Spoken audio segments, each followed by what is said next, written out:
So my name is Joy Kim. I'm the graduate coordinator for Healthy Campus Initiatives, and I'm also a graduate student studying clinical mental health counseling. Specifically Healthy Campus Initiatives, we run like student-led events regarding the 5 topics within our organization, like sexual health, mental health, drugs and other alcohol education, stuff like that. And we run like student-led groups. So we have SAS, which is Stress and Anxiety Student Support Group. We have Chill and Chat, which is exactly what it sounds like. Students come, they chill, and they chat. So there's a lot of options for students to turn to when they walk into this building. Like you said, there's tons of programs and events led by not only our group, but a lot of other people on campus within the Wellness Center.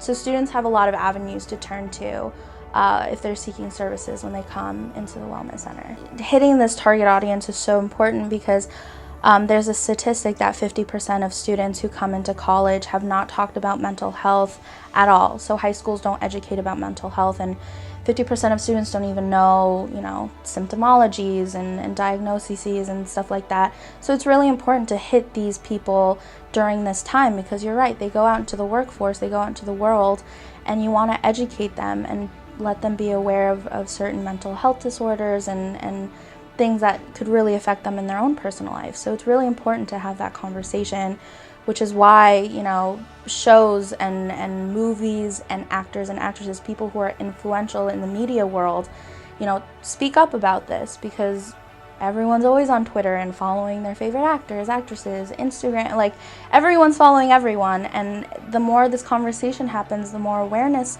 comes about, and it creates a better society for everyone where the stigma is squashed. So I actually had a big event this semester that I created and ran.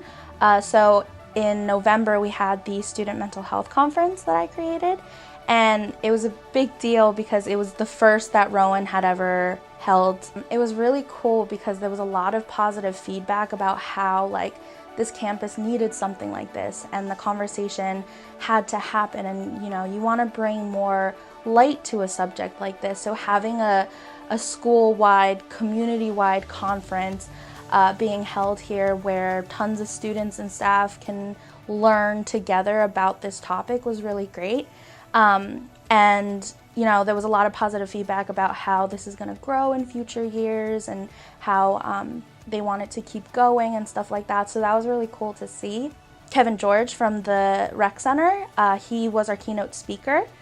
So he spoke a little bit about his experience dealing with depression and just how he overcame it, and now he works with students who also suffer from mental health issues and how he helps them.